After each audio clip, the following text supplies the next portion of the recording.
Hey everybody, I'm Mr. Greg from the Kindergarten Smorgasbord, and I am so excited and honored to be one of the keynotes for the ESGI TeachCon conference. I'm so excited to talk to you today about something that we are passionate about here at the Kindergarten Smorgasbord, happy classrooms.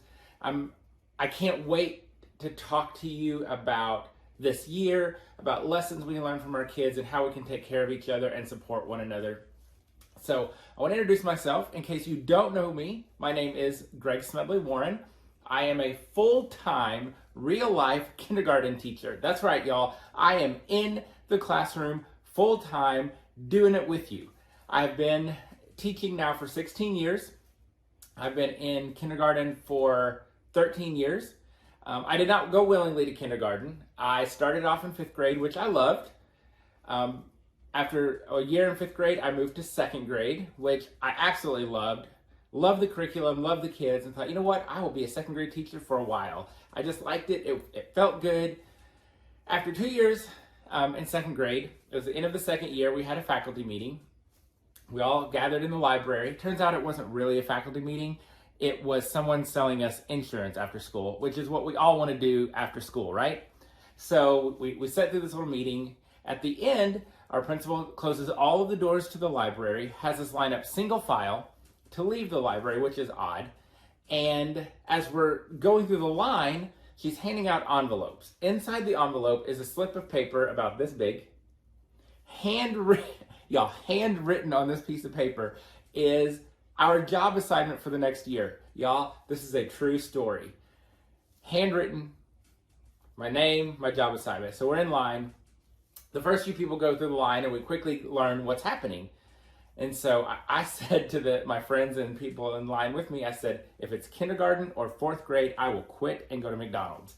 So I get to the front of the line, get my envelope. So everybody's getting their envelope, we're opening the envelope, we're announcing our new position, and then you get the reaction, right? Basically, everybody in the school got a new position. So I open my envelope, pull out my little slip of paper, and it says that I am moving to kindergarten. And I remember reading that out loud and looking around at all the people in my building, and you could just see this look on their face, and I was like, oh, this is bad, y'all. This is real bad. So I did what all grown-up men do at the age of 31. I got in the car, and I called my mommy, and I cried. True story, I sat in the parking lot in my little Toyota Yaris and cried to my mommy about being the new kindergarten teacher. The best part about this story is I said, Mom, guess who the new kindergarten teacher is? Fully expecting my mom, who's always positive and supportive and excited to be that way, I said, guess who the new kindergarten teacher is? She said, who? I said, me. And this is what I heard from my mother. Silence. And I was like, oh, this is bad. If mama's not excited, I'm in big trouble, y'all. But that very first day of kindergarten, I absolutely fell in love. And it's where I belong.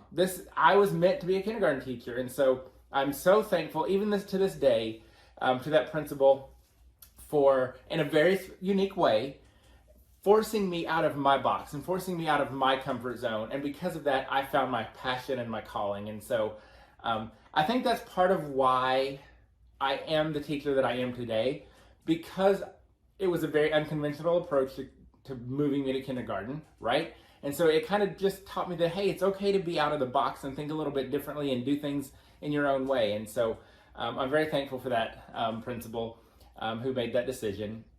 And I still remember going to her. First of all, I went back to my classroom and looked at my teaching license because I'm like, wait a minute, I'm not certified kindergarten, but I was. And then I remember meeting with her and being like, why this? Why? I don't understand. And she was like, just trust me. I know what I'm doing. I have a feeling. And it turns out, she did have a feeling and she was right. And I went back and met with her at the end of that first year of kindergarten. And she said, you came to me when I made this decision last year and you were very worried and upset. And she said, you did exactly what I wanted you to do.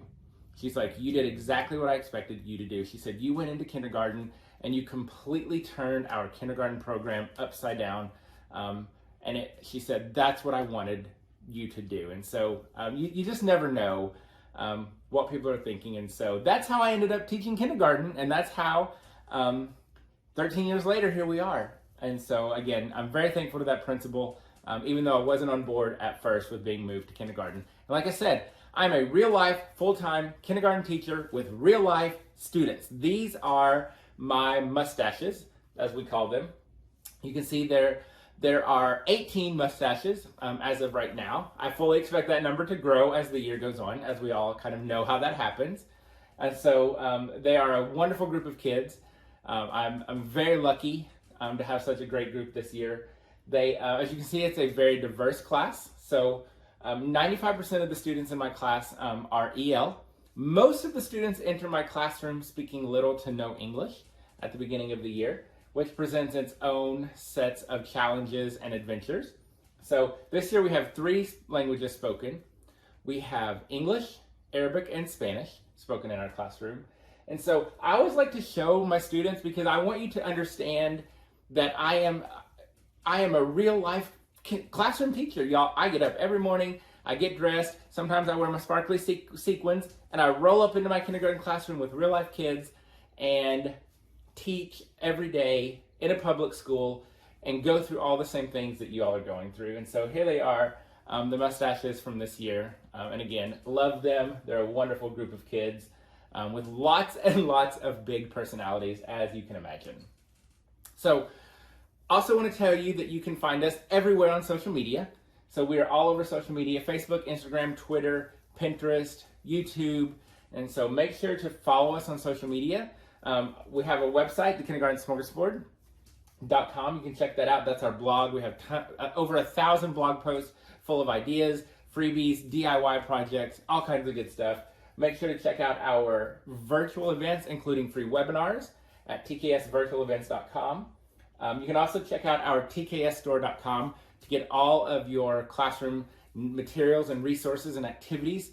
And so everything in that TKS store was created by me for my classroom. So if you go to our tksstore.com, you know that anything you grab out of that store to use in your classroom was created by a teacher, is being used in a classroom with real life kids. So it's teacher created, classroom tested, and approved. And also, again, I want to say a huge shout out to our friends at ESGI for the invitation to be a keynote speaker. Hello, Siri. To be the keynote speaker for TeachCon this year. We love ESGI. We love using ESGI in our classroom. It is our #1 must-have classroom tool every year because it makes assessment so easy. It makes data easy. It saves so much time. And so it's a must-have. If you're not already using ESGI, use the code SMORGY to sign up for your 60-day free trial at ESGI. You don't need a credit card. You just sign up, try out your 60-day free trial, and then that code will save you $40 off of your subscription. Y'all, trust me, it is worth every penny. Once you use it, you will be hooked. You'll become an ESGI addict like me. And again, thank you to ESGI for having me as a keynote speaker. So I am, like I said, a full-time kindergarten teacher, but also I'm a dad and a husband. So I live in Nashville, Tennessee. We actually live just a little bit outside of Nashville, in the suburbs. It's a little town called Nolensville. And so we love where we live. We love Nashville. It's a great place. This is our fur baby, Butters. He's now our little old man who's like 12 years old, and you can tell he's an old man. He sleeps all day and all night. Everybody always wants to know how I do all the things I do. Y'all, it's because of this man right here. I could not do what I do without the mister, who does have a name. His name is Jason. He does the behind the scenes stuff. He runs our social media. He does all the businessy stuff that I don't know anything about. When I travel, when that happens again, he takes care of all the travel arrangements. He books the hotels. He sets up the conferences. He makes it all happen. Like 2 days before I leave on a trip, he's like, "Hey, you're going here. Here's what they want you to talk about. Here's your hotel. Here's your flight. Here's your car. Have fun. Goodbye." And if you've ever talked to us on social media, chances are you're talking to the mister. And so he does the cutting and laminating for my classroom. When we're allowed to have people in the classroom, he helps out in the classroom. And so it takes a village, y'all. It takes a village. And I'm so lucky to have the mister. But he's also, not only is he an amazing husband and an amazing supporter of teachers and runs the Kindergarten Smorgasbord, but y'all, he is an amazing daddy to this little one. This is our little daughter, Adeline Rose. She's now 2.5, which blows my mind. Like everyone said, "Oh, it goes so fast, it goes so fast, it goes so fast." people say that, y'all. It was just yesterday, I feel like, that she was 10 days old and we were on an airplane bringing her home from California. And now she's a 2-year-old talking in complete sentences, telling us what to do, bossing us around. And so she is the absolute love of our life. Completely changed how I see teaching. Now I see both sides. She goes to school every day, so I get to see her in school and her teachers, and it totally changes everything. And so it's also exhausting, y'all. She doesn't stop ever, like for 5 minutes, exhausted all the time. But it's worth it because you look at that smile. How can it not be worth it, right? So there you go. That's who I am. That's what I do. That's how I got to be in kindergarten. And so now you know a little bit about me. So now let's talk about happy classrooms. And y'all, I'm going to start off this keynote with brutal, real honesty, complete transparency. Y'all, this year is hard. 16 years in teaching? This is the hardest, most overwhelming, most challenging school year I have ever experienced. And we're only 9 weeks into it, y'all. That's the crazy part. Even last year when we did virtual and in person and virtual and in person wasn't anything compared to this year. This year, there aren't even words to describe how bad it is this year. And I don't mean the kids are bad. I don't mean the parents are bad, the families are bad. I just mean the whole thing. It's just everything about this year. COVID protocols, challenges with, the kids who haven't been in the classroom. The kids have been isolated. They're missing social skills. So we're trying to deal with that. Y'all, look, I am in the classroom full time, real life classroom teacher. I am living this every day. I see y'all talking on social media. I see what you're talking about, what we're all going through. Y'all, I am right there with you. I am living it every single day. We have a new math curriculum. We have a new ELA curriculum. We have a new foundational skills curriculum. We have more programs and paperwork and check-ins and forms and tasks to do that I've ever had in my entire career. It is humanly impossible for me to do everything that is expected of me this year. Y'all, I am drowning every day. I cannot get caught up. I cannot get ahead. I am drowning every day. Every day. It's exhausting. It's stressful. It makes you angry. It makes you sad. It's just hard, y'all. Just own it. It is okay to say this year is hard. I am struggling, y'all. Mr. Greg is struggling this year because of everything that we have to do. And again, it's not even really the kids. It's all of the other stuff. But it's okay to admit that. We need to voice that. Teachers need to be saying, this year is hard. This year is overwhelming. I'm drowning. I can't do it all. I'm doing the best I can. We need to support educators. But that doesn't mean that there aren't happy moments and that there's not positive things going on. Even in the most challenging times, even in the hardest days, there are things that are happening in our classrooms that are wonderful and amazing. And every day, even on the worst day, we can find something. And it may be just this little bit, something positive to latch onto each day. And so I'm not going to diminish the fact of what we're going through this year. I'm not going to say it's not hard. Like I said, I'm drowning. I humanly cannot do everything that I need to do. But there are so many lessons that we can learn in this season, and so many lessons that we can learn from our students. And so that's really what this session is all about, is what can we take away from our students? How can the lessons that our students teach us help us in this year and beyond? And again, y'all, I am in this with you. Look, I'm going to tell you some stories about students from the classroom because I am in the classroom. And I'm going to tell you those stories, and I'm going to talk to you about how those stories can help us right here, right now, in this most challenging school year. Because I am not an outsider. I am not somebody sitting on the outside looking in saying, hey, this is what you should be doing. This is how you should be doing it. You should do this, use this, pay for this, do that. No, no, no, no, no. I am in it with you. I am living this storm every day, right there with you. And so that's why I hope that you watch the session and you walk away feeling inspired, feeling better, and knowing that it's okay to say, I can't do it. This year is hard. I want to give up. But I also have some positive things that I can latch onto. So let's talk about why we're doing what we're doing. Let's talk about why we're here. Because of the kids. We love what we do. We are here to make sure that our kids are getting the best experience, the best education possible. We're here to fight for them and advocate for them. And really, that's what motivates us and pushes us to do what we do. That's why we get up every morning. That's why in those moments when I am drowning and I just can't do it anymore, the kids are what push me and drive me.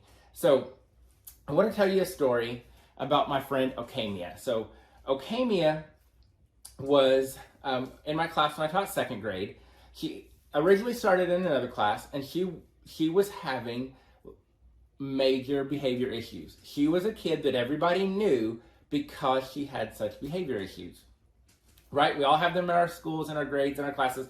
We all know, and it's okay because that's what we all have, right? And so Okamia got moved to my classroom because I thought maybe being with me would help. Maybe I could help with her behaviors. Maybe a new environment would help. So Okamia got moved to my classroom. And so she was a behavior challenge. Principal had to come in multiple times a day. She would get removed from the classroom. All of it, right? All of it. And so I remember my aha moment with Okamia was one of the things she would do is we would start doing work, and she would get up out of her seat, and most of the time she would bother the other kids, but sometimes she would just go stare out the window. And so one day she was staring out the window, so I got the kids started on their work. I went over and I said, hey, Okamia, what's going on? And she said to me, she looked at me dead in the eyes and said, I can't do this because I'm dumb. Y'all, somebody at some point in that year or the year before or at some point in her school career had made her feel, or had, God forbid, had said to her, hey, you're dumb, you can't do this. I immediately had that light bulb aha moment that her behavior was stemming from that. That was the cause of her behavior. She was so discouraged and so frustrated because she couldn't do the work that we were doing that she did everything she could to avoid it, including acting out. And I was like, it all makes sense. And so I literally started working with her right where she was, which was basically at a kindergarten level. We learned to write her name. We started working on letters and sounds. We started working on blending, and she started to make progress. And as she started to make some progress, her behaviors improved. She wasn't perfect. This didn't fix it. It wasn't a cure-all, but it made a difference. What Okamia taught me, and what I think is so important for us this year, in this season, in this moment, is that we have to meet our kids right where they are. Perfect kids, on grade level kids, don't always walk into our classrooms, right? So when they walk into our classrooms, when those kids walk into our classrooms, we have a moral and ethical responsibility to meet them right where they are. And what I learned from Okamia is when we meet our kids right where they are, we can impact their lives. We can make a difference. We can reach them. But we have to be willing to do the work. We have to be willing to figure out the solutions. What do we need to do? And this year is, I've seen it across social media. I've talked to teachers in my building, in my district. I've talked to teaching friends in other states.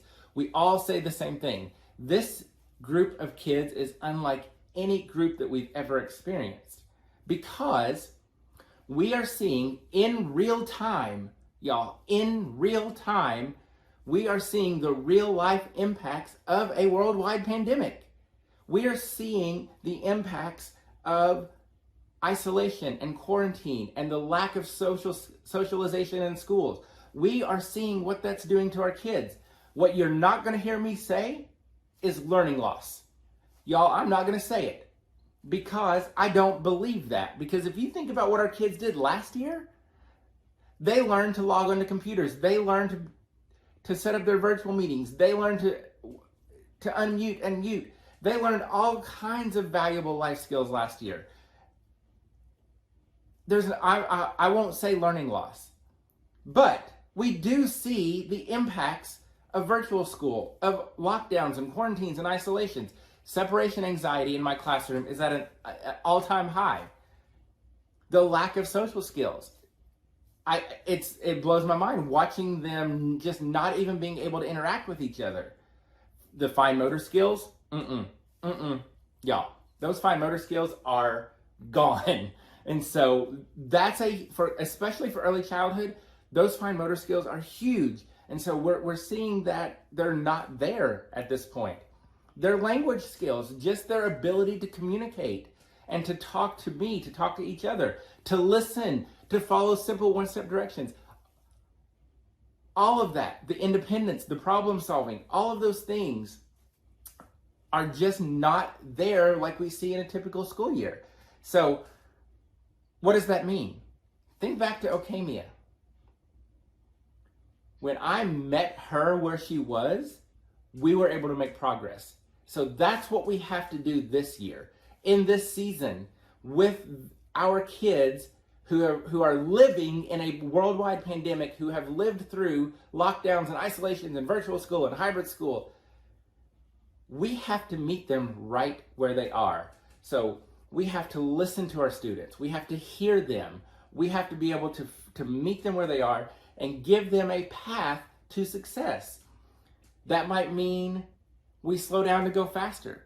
That might mean we spend more time on social emotional skills. We might spend a lot more time on procedures and expectations.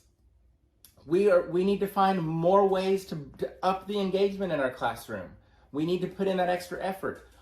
If you're looking for extra engagement, something to really engage your kids, I highly suggest you watch the session from Alive Studios in this TeachCon conference, because they're going to show you these amazing tools that they have from Alive Studios that can up the engagement and the excitement in your classroom. And I hear teachers all the time, even my classroom, how hard it is to keep the kids' attention. I saw something yesterday, an article that said that they've been looking at some data and they've been studying some classrooms, and they've seen a 10-fold drop in the attention span of kindergartners. A 10-fold decrease in their attention spans. We all know it wasn't long before, and just think about that. So check out the Alive Studios session here on the TeachCon conference about engagement and about the tools that they have. Trust me, it will take the engagement and excitement in your classroom to a whole new level. It's a great way to help meet the kids where they are. And so just remember my friend Okamia, and remember the lesson that she taught me, that we have to carry it into this year and every year, but more so this year than ever, to meet the kids where they are and to find ways that we can support them and help them and set them on that path to success. This is my friend Hassan. Now, you will never hear Mr. Greg say that he has favorites, right? Because teachers don't have favorites. But I'm just saying, this is my friend Hassan, who now is in middle school. He comments on our YouTube videos all the time, which cracks me up. And so Hassan came to my classroom about 3, 4, 5 weeks into the school year. He came from Iraq. He was a newcomer, so he literally came to Nashville right from Iraq, straight into the classroom, spoke no English at all, zero. When he got in the classroom, my image of him, the best way to describe what it was like when he got there was the Tasmanian Devil, like from the Looney Tunes, like when they open the box and it's just like, that was Hassan. And so that literally, y'all, that was Hassan. And it was just crazy. The thing that he wanted to do more than anything was make guns. That was his thing. He would make guns and he would hit people. And so for weeks I worked with him. I talked to mom and dad, talked to brother, talked to cousin. I could not get him to stop hitting people and making guns. Finally one day I was at my wit's end and he hit somebody, and I took him by the hand, and I took his hand and I said, Hassan, we don't hit. And I took his hand and I smacked my arm with it and I said, no hitting. Y'all, he never hit again. And I was like, pfft. Like, if I only knew that it was that easy, I could have fixed this a long time ago. But I could also tell that Hassan had this huge personality, right? And I knew once he acquired language that personality was going to explode. And y'all, it did. Bigger than I ever imagined. He was, some days I called him Hot Mess Hassan because he was just a hot mess. But hilarious, hardworking, very respectful. My favorite Hassan story is, it happened in the cafeteria. So his family had sent a note. We had put it into our computer system that he wasn't allowed to eat meat. And so we explained this to him. The cafeteria knew it. When he went through the line in the cafeteria, when his name popped up, the screen turned red and said no meat. The cafeteria workers knew not to give him meat. Well, Hassan figured out that he could work the system. He knew that he could slide through the line, get some meat, throw a napkin on top of it, and he could sneak through the line some days. Now, we wanted to be on top of it. We want to be completely respectful of the family, of their wishes, of their beliefs, of their cultures, right? And so I would see him with meat and I'd be like, dude, you can't eat that. That's meat. But some days it happened. And so one day, so I eat lunch with my kids every day by choice.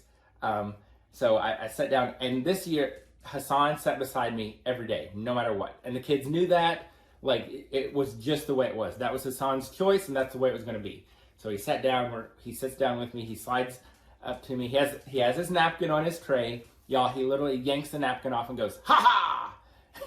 Y'all, he had a hamburger on his plate. And I was like, Hassan, you can't eat that, buddy. It's meat. You can't eat meat. And he goes, no meat, no meat, no meat. And he looked at me with this real angry face and he said, you don't tell them I eat meat. Nope, I'm not telling anybody. That's between you and mommy and daddy. I'm staying out of this one. And so he dug into that hamburger. But that was him. That was his personality. What I loved about Hassan, and the lesson I want you to take away from Hassan, is to be your own biggest cheerleader. Y'all, he would be working in centers. He would literally match the 5 to the 5 tally marks and he would go, yes, Hassan. He would write his name on his paper. Yes, Hassan. He'd hang his backpack up. Yes, Hassan. He celebrated every moment of the day. Everything he did, he celebrated that. It was awesome to watch. Some days I'm like, dude, can we calm down a little bit with the yes, Hassan? But it was amazing. And that's what we have to do, especially this year. We have to be our own biggest cheerleaders. We can't sit around and wait for somebody to walk into our classroom and say, yes, Mr. Greg, yes, Miss Herring. It's just not going to happen. Hopefully it does, and hopefully it is happening for you all the time, but we also know it in reality, a lot of times that doesn't happen. And so we have to be our own biggest cheerleader. We have to find those moments of success. Big successes, tiny successes. Yes, I got 5 kids logged on today. Yes, I got 6 kids logged on today. Yes, I got 1 kid logged on today, which for me, that's good. Yes, I took attendance on time. Find those things. Find those moments where you can celebrate yourself. Be your own biggest cheerleader. We're not always going to be recognized for what we do. Teaching in and of itself is isolating because we're in a classroom all day with the door closed with a bunch of 5-year-olds. Who will boost your self-esteem, no problem. They're brutally honest, but they also make you feel amazing. Then they tell you that your belly is soft, and you're like, gotta stop eating the Reese's Cups at night. But it's just isolating, and so people don't always see what we're doing in the classroom. They don't always see those phenomenal lessons, right? They don't always see you going the extra mile. They don't always see you putting in that extra effort, using the live studios to engage your kids, meeting your kids where they are, coming up with a new lesson to teach numbers or letters or adding. We don't always get people to see that, but we see it. We see what's happening in our classrooms. We see the kids making progress. We see those little milestones. We see those big milestones. And so we need to start being our own cheerleaders. Yes, Mr. Greg, y'all go get yourself some pom-poms and cheer for yourself every day. You made it to school today. You showed up. Yes, you did it. Attendance. Kids lined up quietly. They put away their stuff. Whatever. Be your own biggest cheerleader. You have so much to celebrate in your classroom every day. And I know, I get it. I know it can be hard to see that. I know that stuff can be lost in all of the stress and the overwhelming work that we have to do. But it's there. So make sure that you're taking a moment, at least one moment a day, to be your own biggest cheerleader. Celebrate your successes and the successes of your classroom at least once a day. And like my friend Hassan is, be your own biggest cheerleader. So this is my class from 2015. If you have followed us on social media or on our blog for a while, this is the class of the Cusser. And everybody always wants to know who the Cusser is. So here he is. This is the Cusser, who's also now in middle school, probably still cussing. The Cusser cussed every day, pretty much every day. But he used the words in context. He always used them appropriately. And the best part about it, the other kids never really picked it up. The kids would be like, so-and-so said a bad word. And I was always like, uh-oh, what did Danny say? And they'd be like, Louise said booty. And I'm like, booty? I'm like, y'all, Danny drops F-bombs. Like nobody picks up on this. So this was the year of the Cusser. And so, which people, like, the way people reacted to the Cusser, like, always cracks me up, because some people were like, oh, that's great, I love the way you handle it, because I really didn't handle it. I didn't have to handle it. Like, it never became an issue. The other kids didn't start cussing, and so we just kind of ignored it. And a lot of times he would say it, and I would giggle because it was funny. Like, it was. And then other people would get, like, all sorts of tore up that I wasn't doing something about it. And I'm like, there's nothing to do about it. Like, he says it, nobody notices, nobody makes a big deal about it, we move on. And so, you know, that's another lesson to take away from right here. Let it go. Sometimes it's okay to let things go and move on. But this group of kids taught me just how important our students are to us. You see, it was this group of kids that I took to the zoo on a field trip on a Tuesday in April. It was this group of kids in this exact moment who were looking at the flamingos when my phone rang and my dad was calling to tell me to come home because my mom had had a massive stroke and wasn't going to survive. It was this group of kids,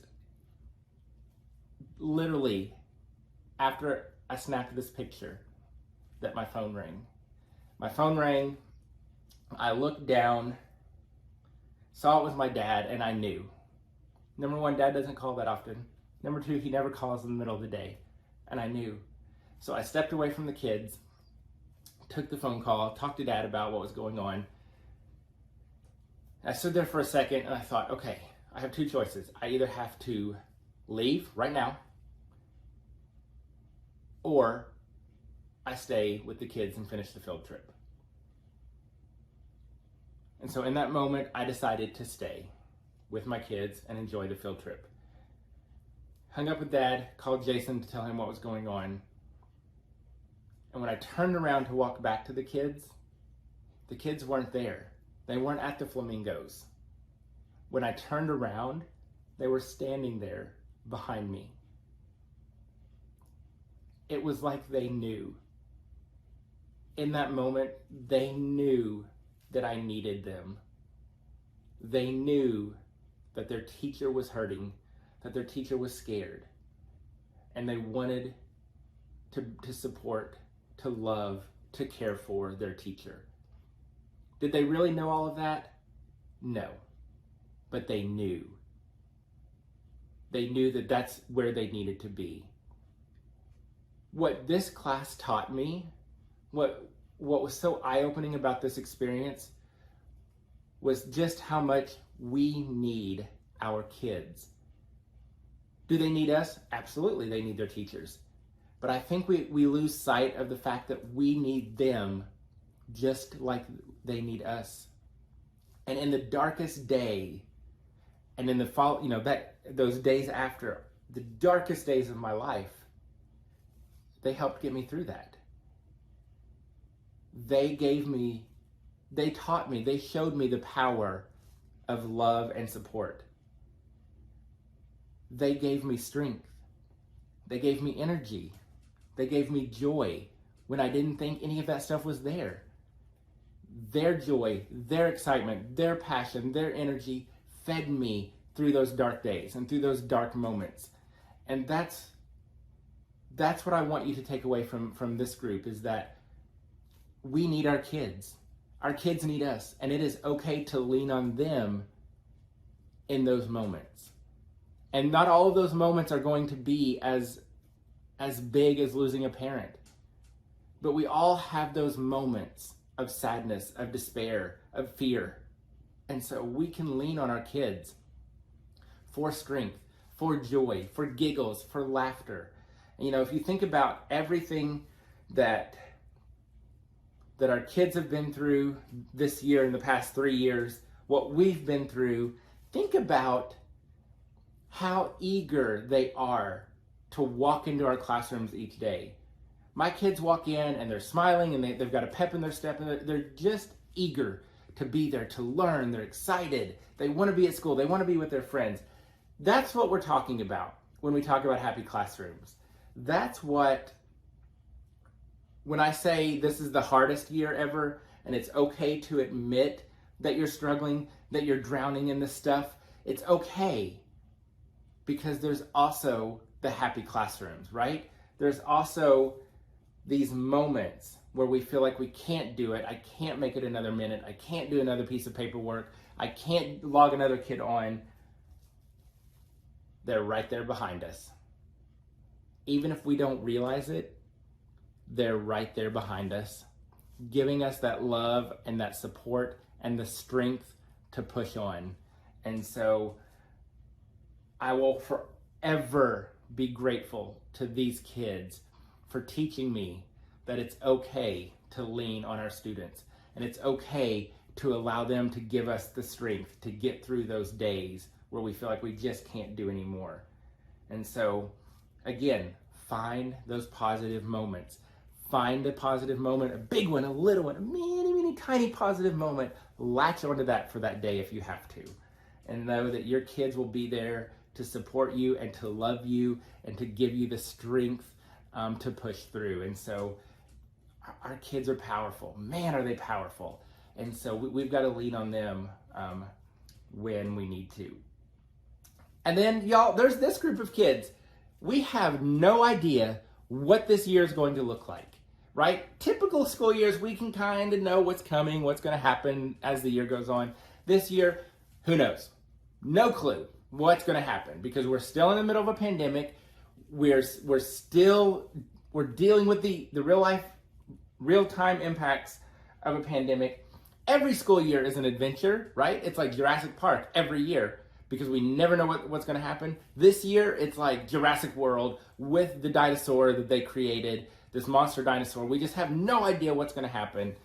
And that's what it's about. It's about the adventure. It is about learning together. It is about failing together. Y'all, we are going to fail. We are going to make mistakes. We are going to stumble and we are going to fall. And we're going to do it together. And then we're going to get up. And we're going to get up together. And when you fall, call me. I will help you get up. When I fall, I want you to help me get up. We're going to do this together with each other, with our students, because it's an adventure.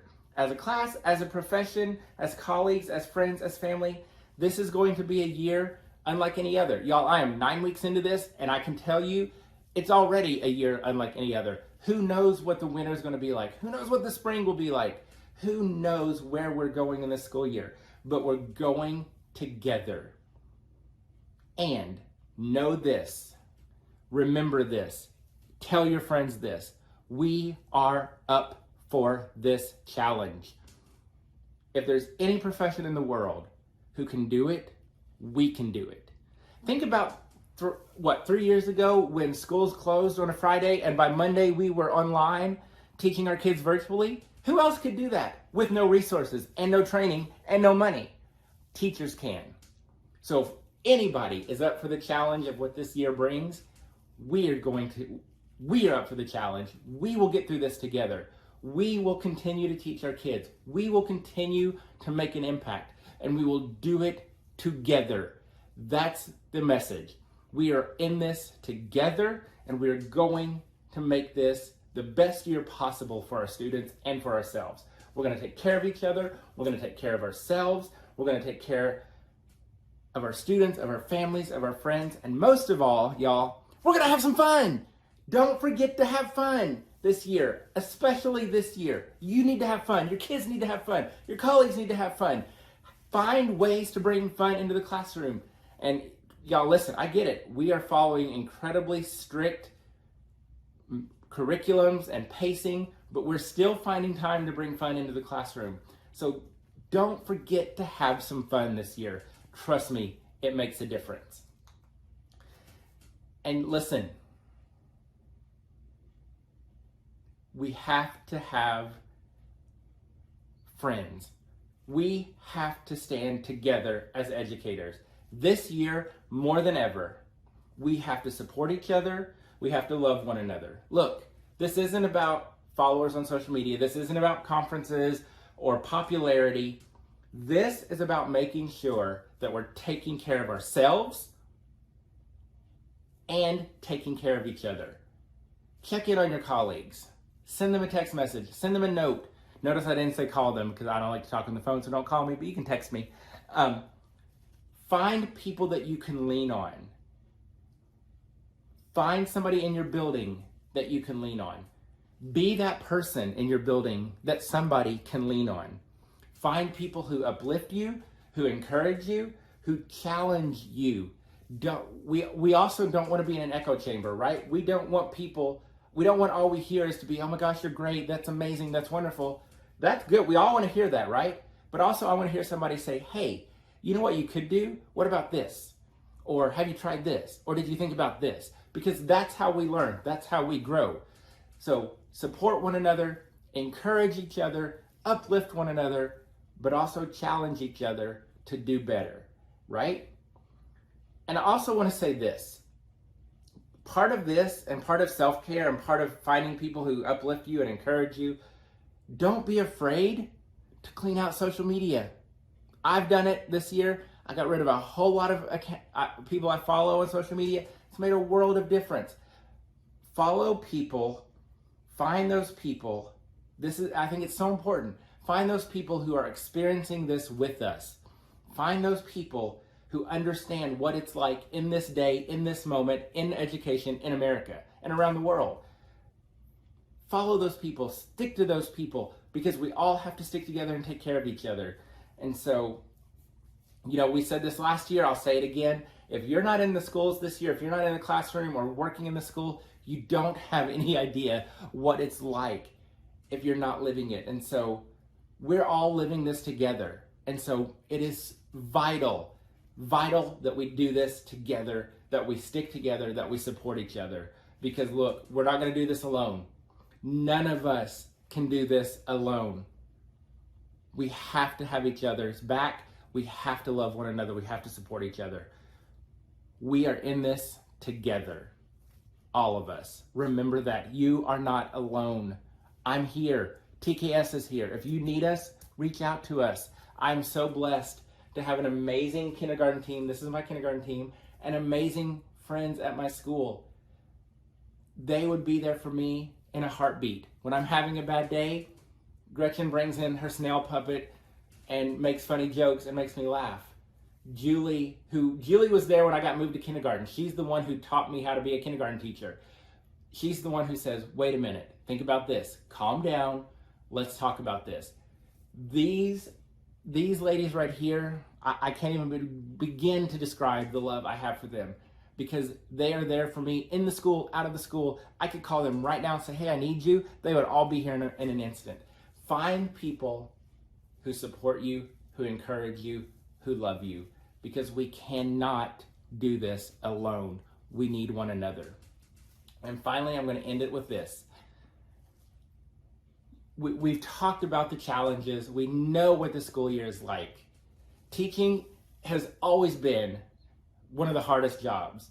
There's always so much stuff being thrown at us. This year, that's multiplied by 1 billion, right? There's always been negativity and attacks at teachers and public education and public schools. This year, multiplied that by 1 billion, right? The problem is that we don't have a marketing department. We don't have a public relations person speaking for us. We don't have anyone to tell our stories. And we don't have anyone to tell the stories of what's going on in our schools and in our classrooms. Because I know and you know that even in the most difficult days, there is something wonderful happening in your classroom and in your building. No one knows that because no one's telling our stories. We're not sharing that with the world and with our communities. And so that's my challenge to you, is in this moment, in this season, yes, it is important that we are transparent and real about what is happening to teachers and schools and education this year, but we also have to be very diligent to say good things are happening. Because when people see good things happening, we're going to get more support. We're going to get more encouragement, and that's what we need. So here's my challenge to you. #Happy Classrooms. So my challenge to you is continue to be real and transparent about what this school year is like. But every day, I want you to go on social media. We're already on there, right? Looking at videos and cat videos and recipes. Go on social media, and every day I want you to post one positive thing that happened in your classroom or in your school. Maybe it was with kids. Maybe it was between adults. Maybe it was between kids and adults. Maybe it was a lesson that went amazingly well. Maybe one of your kids wrote their name or wrote a letter. Anything positive from your classroom. And I want you to share that on social media every day. Use the #Happy Classrooms. And what starts to happen is that we start to take control of this conversation. We start to say, hey, this is how bad it is right now for teachers and education, but also look at the amazing things that are happening. Look at the good things that are happening in schools. That's how we start to control that conversation. That's how we start to get people to see, hey, wait a minute. They're doing great things in that school or in that classroom. And so that's how we use our voice. Because so many times people say, well, we don't have the voice or the power to make changes. Yes, we do. We have a voice. We just need to start using our voice to speak for our students, for ourselves, for our profession, and for our colleagues. And so my challenge to you is to use your voice. Share the amazing work that you and your students are doing every day to your community and to the world, so that people understand that even in this most challenging school year, that teachers are doing amazing things. And more importantly, our kids show up every day, and in spite of all the obstacles, they're showing up and they are doing amazing things as well. So share your positive moments, share those successes, use the #Happy Classrooms, and let's change this conversation. Let's tell the truth about the amazing things that we're doing, because I know, I see it, I hear it. I know how amazing you are and the amazing work that you're doing. And so that's my challenge to you. #Happy Classrooms every day on social media.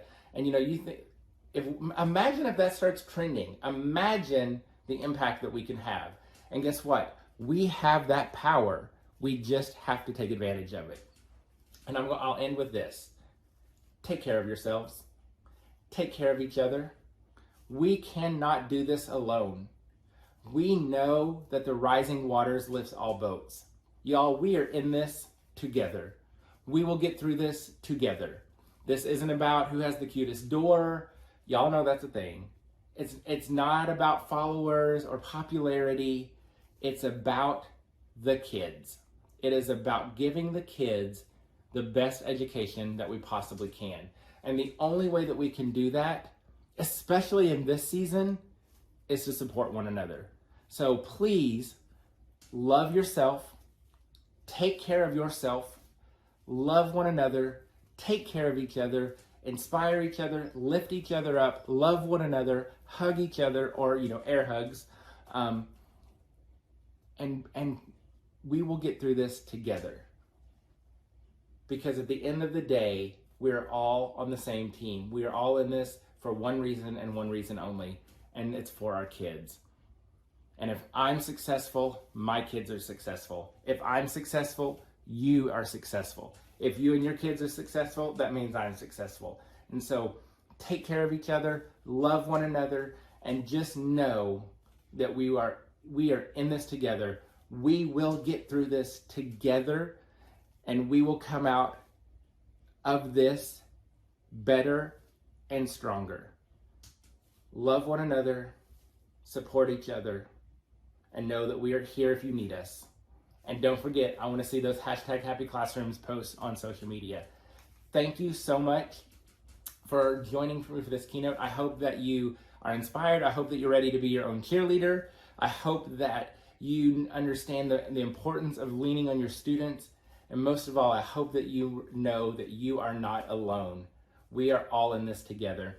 Thank you to ESGI for inviting me to be one of the keynotes and for this amazing free conference that they're putting on. Again, remember, go watch the live studio session on engagement to see how you can bring engagement to your classroom. Remember to sign up for your free trial of ESGI using the code SMORGY, and make sure to visit the Kindergarten Smorgasbord on our website and on social media for more inspiration, more funny stories, more real-life classroom craziness, and lots of ideas and resources for your classroom. Thank you so much.